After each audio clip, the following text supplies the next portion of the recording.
My wife, she was fed up, tired. She said she was done. She was ready to move on. I thought that's what she wanted and needed. If there's a guy watching this where he's just at the point of basically feeling hopeless and tried so many things, but it's just made things worse, what would you tell that guy? And the biggest thing is if You just got to be coachable.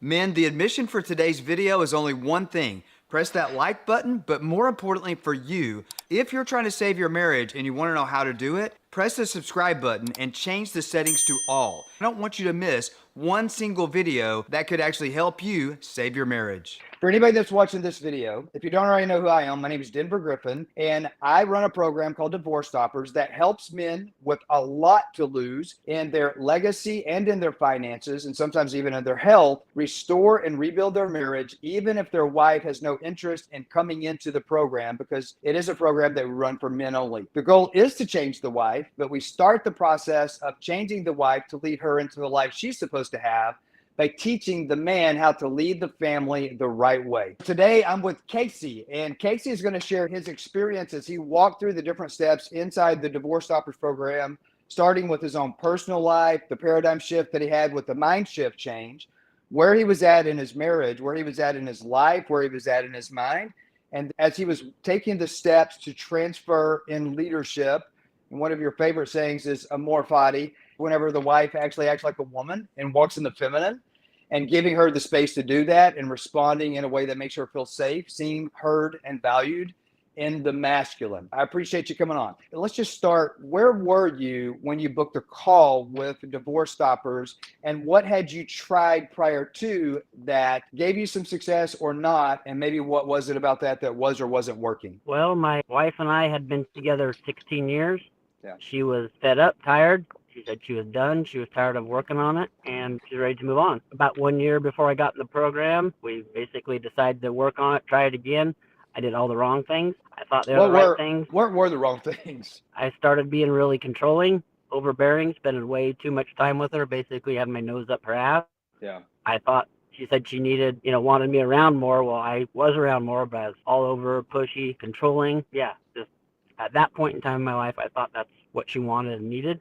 It was the exact opposite of what she actually needed. And you don't know what you don't know, correct? So am I right in hearing that you were actually doing a lot of the things that your wife told you that she thought she needed, but she also doesn't know what she doesn't know? And it's very normal for a man that the wife actually says, I want more connection, I'm not happy, you're not around enough. You'd be surprised at the number of men that we get that actually end up quitting their job, or they change careers and they go to a lower paying position or something because they think that the wife really needs more physical presence. And what she oftentimes is meaning, she just doesn't know she's meaning it, is I need you to be present where I feel seen, heard, and valued. Like when I'm standing in front of you, I want to feel like you're aware of it.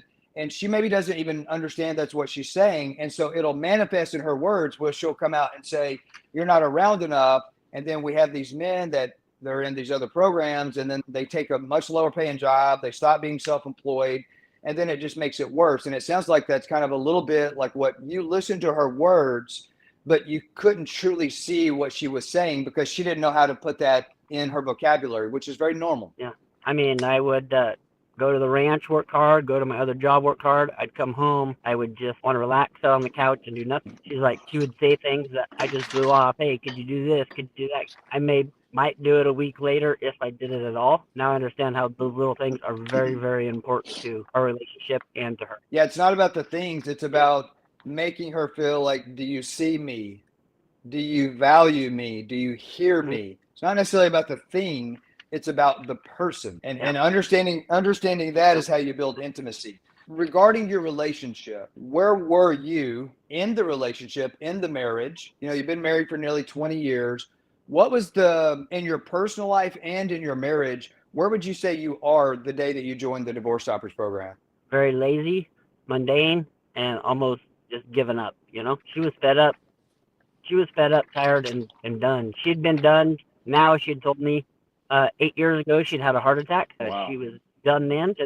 heart attack. I sat in the hospital with her for 6 days straight.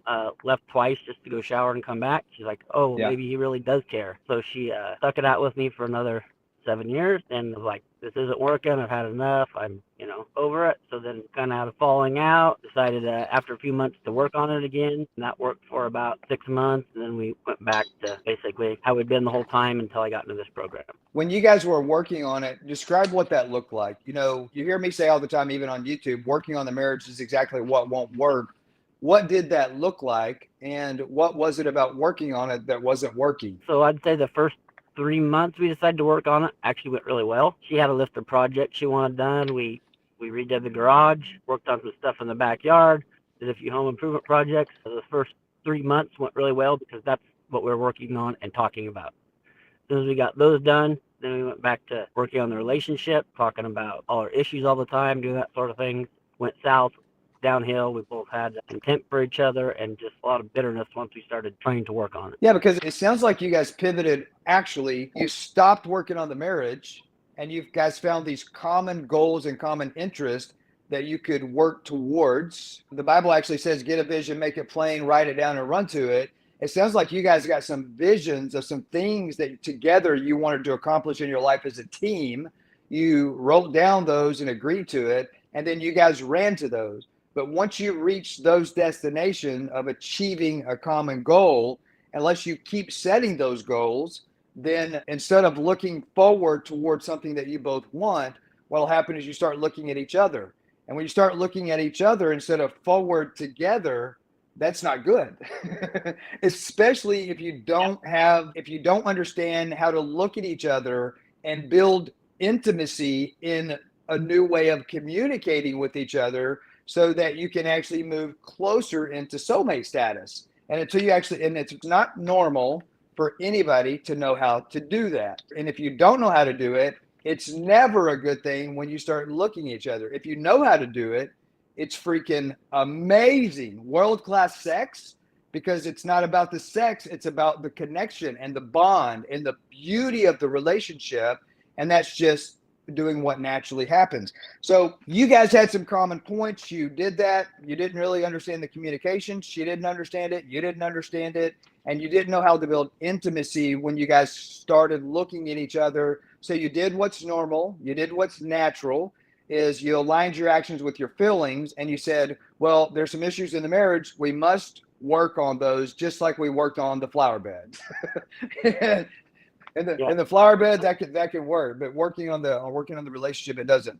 So before you came into the DivorceStoppers program, had things escalated to the point that separation and or divorce was knocking at your door? Yes, there was no intimacy at all. I mean, there was so much tension between us. I'd actually moved into the spare bedroom. So you guys were doing like an in-house separation? Yes, pretty much. Yeah. Okay. She still had strong feelings. She still wanted it to work, but there was just so much tension between us. I was like, I can't stay in the same bed as you. I'd moved into the spare room. I don't know how much longer we actually would have stayed in the home together if I wouldn't have got on this program. Gotcha. Sure, it would have been short-lived, Did you guys try any other programs or books or therapy or counseling? No, we've tried some books. My wife is big on Joyce Myers and then Mel Robbins. Yep, she's always listened to all those. 16 years ago, when I met her, I was actually the affair partner. Okay. So she was always listening to all of those things. She said that's what helped her get through those times, and she's just always been big on them. Right. So, I mean, that sort of stuff, but no program or counselors. That makes sense. So if you hadn't actually had another actual program before you joined, and like 50% of the students do and 50% of the students don't, what was it that made you decide to join the program, even after she kind of said, well, I don't even know what to work on anymore? What caused you to actually join DivorceStoppers? I just know I didn't want to lose her, so I was searching for something on the internet, on YouTube, just searching. Your site popped up. I watched a couple of your things, and I was just like, for some reason, I was just like, I got to call this number. Yeah, it connected or it resonated. Yeah. Sounds like it resonated with wherever you were at. Yeah, something just told me this is what you got to do. This is the one. So. Yeah, I have a feeling I know what it was that told you that. So let's rewind just a little bit. You're a new student in the program. You're starting day one. You had a general idea of what something might be like because you probably watched some videos on YouTube, maybe a handful of those. Ask some questions about the program. We asked you some questions to see if you were a good fit.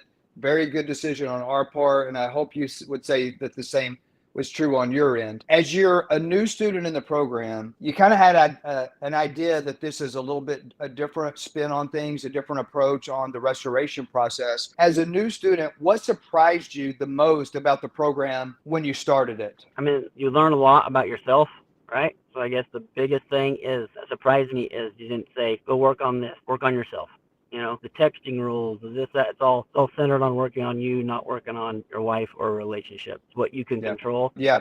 And as you start working on the communication, how many weeks or how many days were you as a new student coming into the program where you saw enough changes in yourself and or maybe some changes in your wife where you said, this is going to work? I'm already seeing evidence that that train that was heading to divorce or forever separation, I'm seeing that there's evidence that I've stopped that train heading where I don't want to go. I put it in reverse and it's building up steam going back the other way.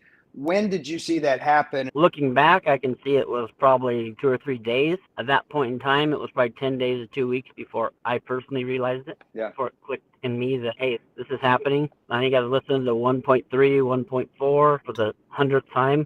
I just played them on repeat, in my earphones, in the rig, wherever I was. And one of the things that was said on there, it's like, wow, she said that exact same statement. Wow, this is actually going to work exactly how he said it. Yeah, and you're seeing evidence because it's actually in front of you, right? And then as you're actually implementing those steps, you probably saw her respond the way that we're saying this is how you can expect a response with this new mindset. Yep. So yeah, we're giving you examples of certain things to say, but it's not because we're just giving you phrases, it's we're teaching you to think differently so that you actually see her. Maybe I don't know about you, but I was the first student in the DivorceStoppers program. Now it's evolved over the years and become a lot better.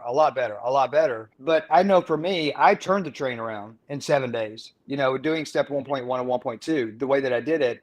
And I was almost in disbelief because I'm like, can it be? That's why I say get up every day and put the tie on. This is easy. It was too easy because as men, we're wired from birth that if a man wants to do anything, it's going to have to be hard, no pain, no gain. That's true in every area of your life except marriage. You still got to do the work, but it's the easiest work you'll ever do. Can you share your mindset around that or your thoughts around that? A lot of you thinking, well, I've got to become the best version of myself if I want my marriage restored. I've got to go change. I've got to go do everything differently. All the stuff that she told me of the reasons she wants out of the marriage, I've got to go change those things. If you've already done all of that, but it hasn't worked, put that in the comments if that's you. Have you become the man that she said she's always wanted, but it's not enough? Maybe you were an alcoholic. Maybe you were a controlling narcissist. Maybe you were a psychopath. Maybe you were verbally abusive. Maybe you weren't intimate with her. Maybe you didn't value her opinion. But now all of a sudden, you do all of those things, but it still hasn't worked. Here's the question. Put in the comments if you have realized that that's not enough. You changing is a beautiful thing, and that's probably a requirement. Yeah. But it's not going to be enough to save the marriage if she has confirmation bias. Yeah. You've got to lead her to change. We're wired from birth that if a man wants to do anything, it's going to have to be hard, no pain, no gain. That's true in every area of your life except marriage. You still got to do the work, but it's the easiest work you'll ever do. Can you share your mindset around that or your thoughts around that? Once you learn the new mindset, it becomes just second nature, right?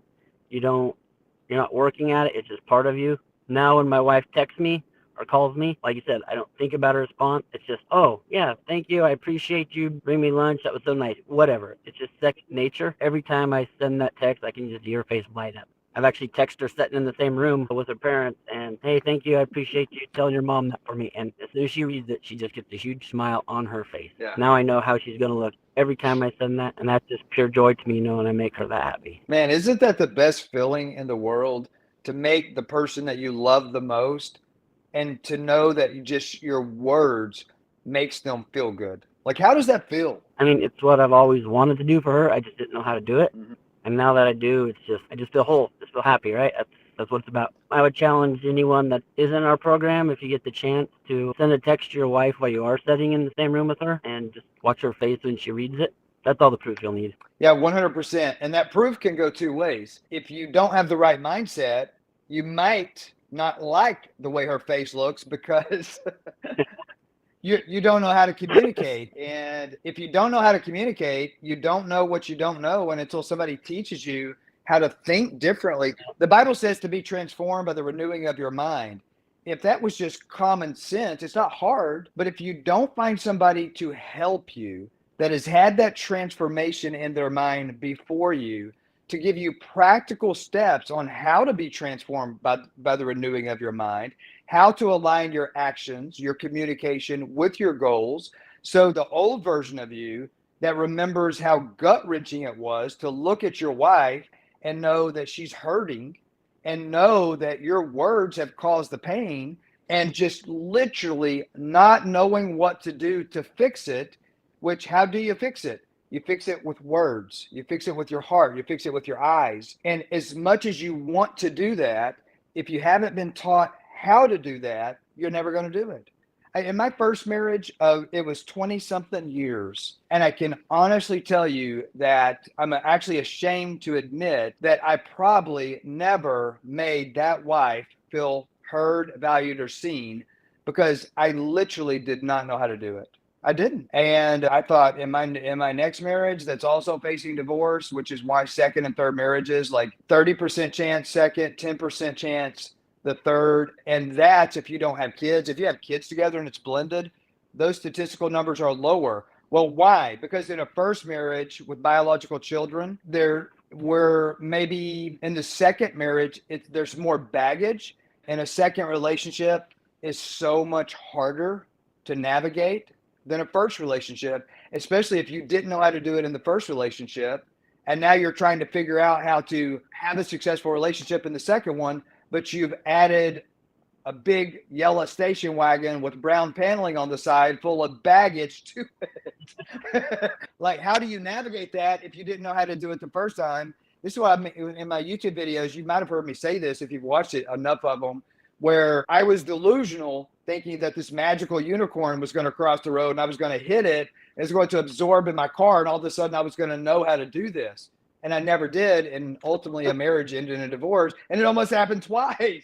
What were the specific parts about the program as you were going through step 1.1, 1.2, 1.3, 1.4, listening to the modules, implementing what we're teaching? What specific parts of the program had the biggest impact on your mindset or your actions? For a long time, I was just going through the steps, right? I was saying the things that I was supposed to say. I was doing the steps. I was, following everything. But once it actually is in your heart, Became real. and you're not just saying the word, it just clicks. Yeah, that's when it gets real. You're not just saying, I appreciate you. You're saying, I appreciate you because of this. And you actually mean it, and it's actually you. And you can just see a change in your wife right away once you change your heart. Yeah. What kind of change would you say you see in her when you change? As I changed and softened and opened up, she followed me, I'd say, within 12 hours of what I did. Let me get this straight.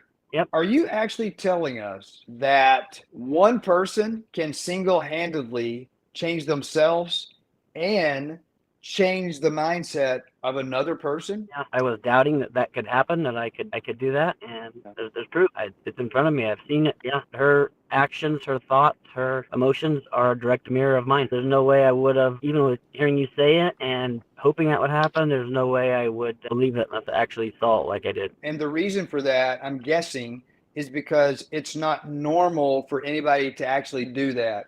It's not normal when a wife wants out of the relationship because she's heartbroken, because she doesn't feel like the man standing in front of her even sees her.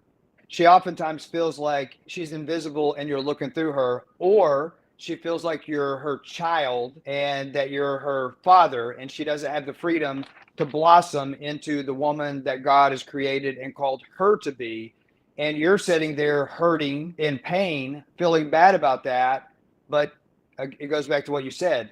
You don't know what you don't know. And I love that you said, if you hadn't seen it yourself, I want to ask you a question about that. Day one, when you come into the program, you know what you want. You have a plan, right? And you think you made a good decision. You're not 100% sure. But day one of the program, the first thing that we do before you even do the first step is you get to see the success of the other students that started before you. Was that helpful to you? And if so, explain that. Yeah, because you're still a skeptic, right? You know what you want. You're hoping. You want to believe all this is going to happen. But until you actually start seeing the wins are there, you just have to see them and realize them for yourself. And that does take a little Yeah. while, even though they are there. And I shared so much on the group because it helped me see the wins myself. A lot of times they were there and I had a hard time seeing them until I wrote it down. I would send my post, I'd reread it, and that actually helped me. So yes, the law of reciprocity is real. But to be totally honest, everything that I was doing there was selfish. I mean, it actually helped me more by posting that than it did. I mean, that helped me the most because I'd post it, I'd go back, I'd reread it, and that's when it really sunk into me. And it Would is you great say- having your brother support you. Yeah, it is 100%. Let me ask you a question about that. Would you say the way that you showed up to serve your brothers was that it positioned your mindset of servant leadership to go next level, to be reflective in the marriage with your wife, which is one of the reasons I set it up that way? Do you see how that contributed to you leading your wife as a servant leader? And if so, leading that way, what were the changes that you saw, that new leadership?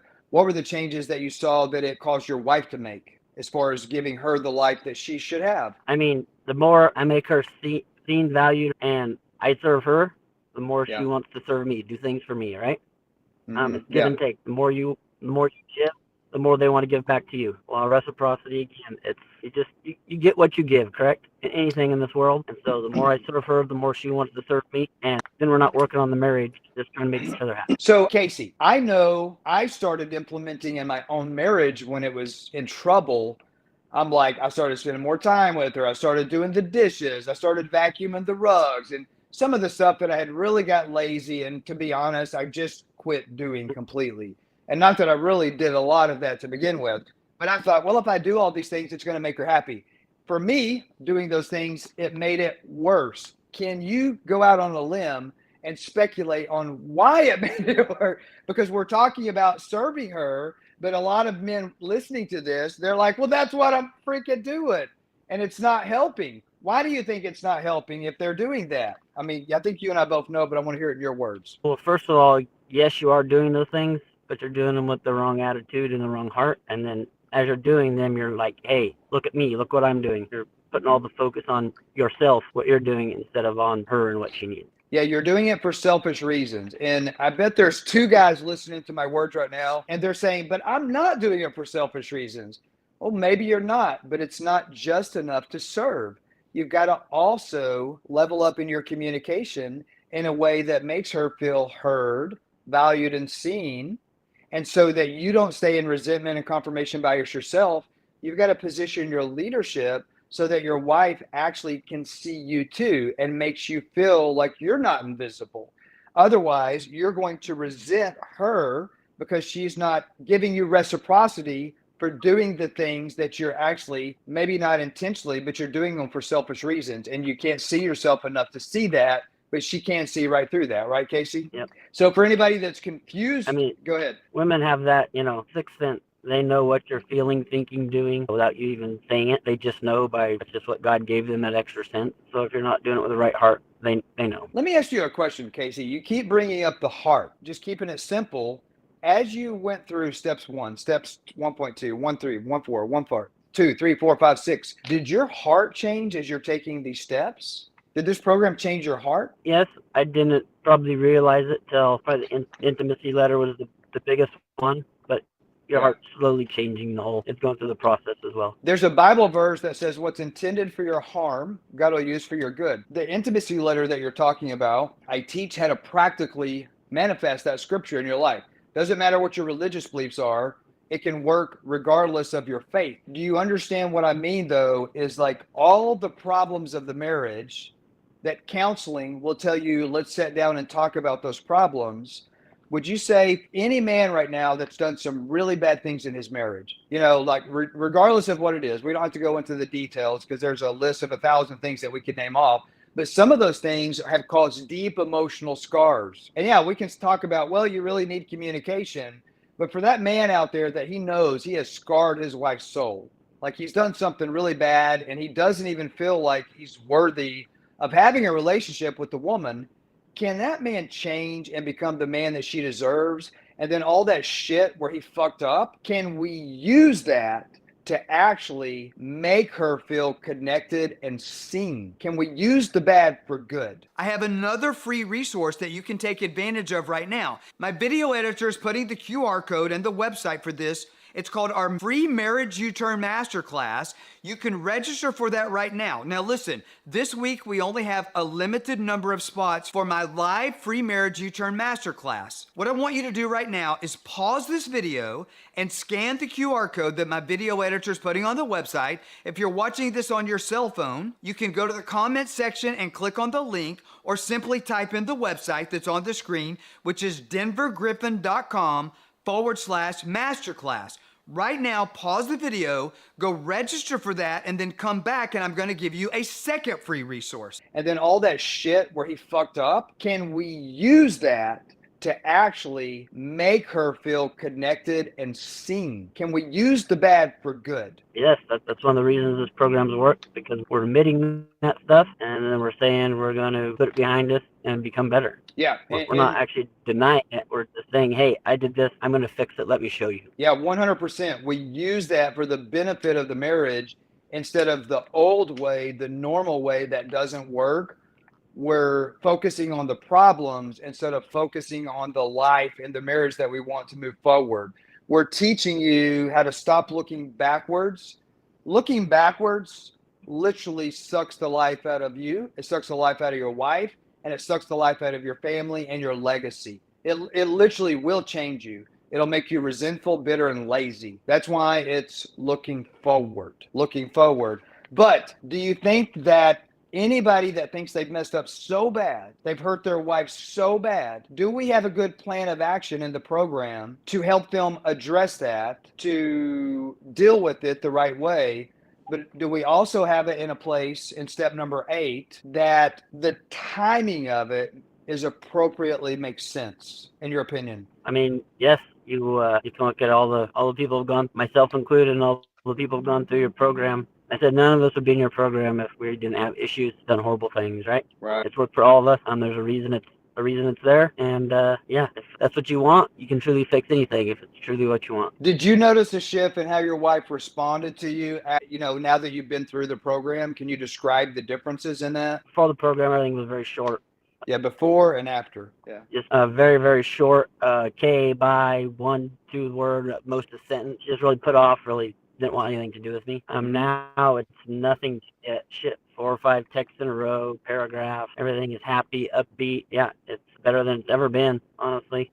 I see the post that you're posting, as you're sharing your journey inside the students only group, and it looks like you guys you're having fun like kids. One of the best things we've did is going to the gym together. I still go 2 or 3 times a week by myself, but we go twice a week together, and we have so much banter, so much fun. It's the highlight of our week. We're flipping each other's shit, making fun of each other, cheering each other on. Come on, 2 more. You got this. You got this. It almost reminds me of a high school locker room. And it's with my wife and I, and we have so much fun making fun of each other, doing our stretches or lifts or cheering each other on. Honestly, it is the highlight of our week. Yeah, the gym is a place where you guys connect and really get the dopamine fix together. You found something that was a common interest where you guys can just make marriage fun again. I'll get political for a second. Make marriage fun again. She loves wearing all the gym clothes, the tight workout stuff, and we have fun picking out on Amazon together, and it just works for us. Isn't that an absolutely beautiful thing? And to each their own. But I see some of the pictures that you post, and I recorded another video. Another one of your brothers shared a success this morning, and he was talking about, like, in the beginning, it was fake it till you make it, which we don't preach anything to be fake. But until you actually see that it's real, well, how long does it take to become real? Well, communication, it takes like 1 to 2 days where you see that, wow, this new way I'm talking, of course, eventually it's going to become second nature, because the goal of the program is to teach you to think differently. And the way that we do that is change your heart, which changes your mind. And then that changes what comes out of those lips. And before, the tongue was spewing death into the marriage. And now, through your new mindset, the tongue is pouring life into the marriage, and she's responding to that. True or false? Your wife is blossoming as a woman within your garden, and it's a very beautiful plant. True or false? Very true. The old garden that you were taking care of before you came into the program, was your beautiful flower thriving in that garden? No, it was wilting and dying just like I was. And it wasn't because that was what you wanted. It was because nobody had ever trained you to be a farmer. What kind of Miracle-Gro, what kind of nutrients, when to water, what kind of sunlight. And every woman is a little bit different, but we teach how to respond and lead those variations in that walk. Wouldn't you agree with that? Yes, 1,000%. All right, so I want to ask you a question in closing here. If there's a guy out there that's watching this video right now, and most likely there will be a few thousand that are watching this video, and that guy has joined another program, or maybe he hasn't, maybe they went to marriage counseling, went and talked to their preacher, they read some Joyce Meyer's books, a really great book of Joyce Meyer's that I recommend. Honestly, it's called Battlefield of the Mind. We teach a lot of those concepts in this program. Very, very good book. I highly recommend that you read that if you're in marriage problems. But if that man is like, he's tried all these things, his wife has tried all these things, and she has got to the place where she is like, I'm done. And maybe even went so far as to filed a divorce. They're doing separate bedrooms, maybe even separate houses. And things look grim. And he's about to face a very high emotional price, a legacy price, and even a financial price. Divorce is not cheap. And I like to say divorce is the price that you keep on paying until the day you die for a lot of people. But if you're listening right now, if there's a guy watching this where he's just at the point of basically feeling hopeless because he has stepped up in his leadership and tried so many things, but a lot of it's just made things worse. What would you tell that guy is different about what we're doing inside the DivorceStoppers program? And if he is on the fence about taking action, how fast should he do something differently? And why should he? Why is this different, what we're teaching here? And what makes sense about somebody taking action, the timing of it? What's your advice to that guy that's feeling hopeless and he's a little bit skeptical? The biggest thing is if you're feeling hopeless, you're feeling lost, like you have nothing, you're ready to give up, and you want to change, you can. This program will help you do it. It doesn't matter where you're at. If you want to change and you're ready to do it, this program will help you do that, lead your wife, your family, and everyone where you're involved with down that path with you. 100%. This wasn't your case, but there's a lot of men out there right now that's watching this and their wife has a boyfriend. And so I know that even though that maybe not anything you experienced, you have a lot of brothers, 70% of your brothers, they have and are experiencing that.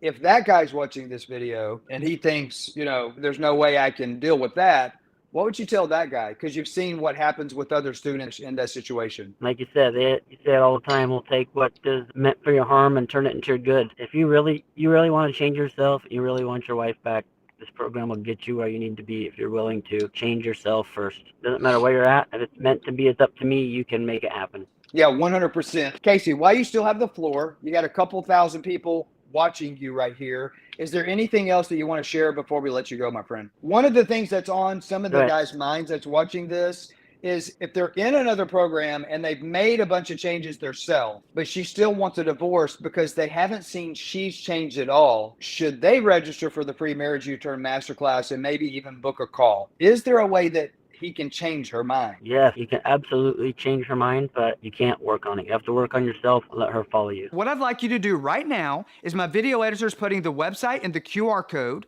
Either scan the QR code if you're watching this on a laptop or another device besides your phone. If you're watching this on a mobile device, go to this link, which is also in the description of the video, denvergriffin.com/masterclass.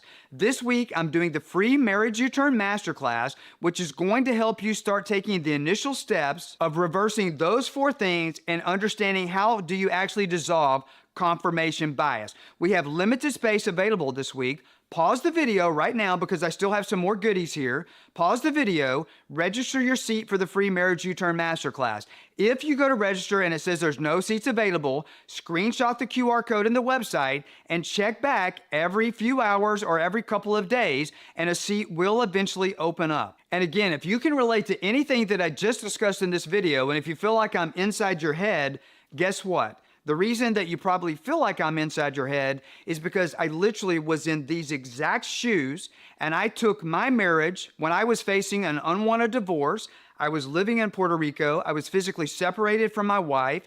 We were 2,000 miles separated. She was back in Arkansas, had filed a petition for divorce, and she was not having it. She had classic confirmation bias, and I was dealing with all of the things that I'm talking about in this video. I figured out how to restore my marriage, and I'm going to start the process of teaching you how to do that yourself in the free Marriage U-Turn Masterclass that you just registered for. Something else that you can do right away if you haven't already done so, train the algorithm that this video is helpful to you by not just pressing the like button, which I would be very thankful if you would do that, but also subscribe to the channel and hit the bell button and change the settings to all, so as I'm posting new videos, particularly for subscribers only, that you'll be notified of that in real time. And if you are on the brink of divorce, my video editor is putting up right now this video, Save Your Marriage If You're on the Brink of Divorce. Click this video right now and watch it if you've already registered for the free Marriage U-Turn Masterclass. I'll see you guys on the inside.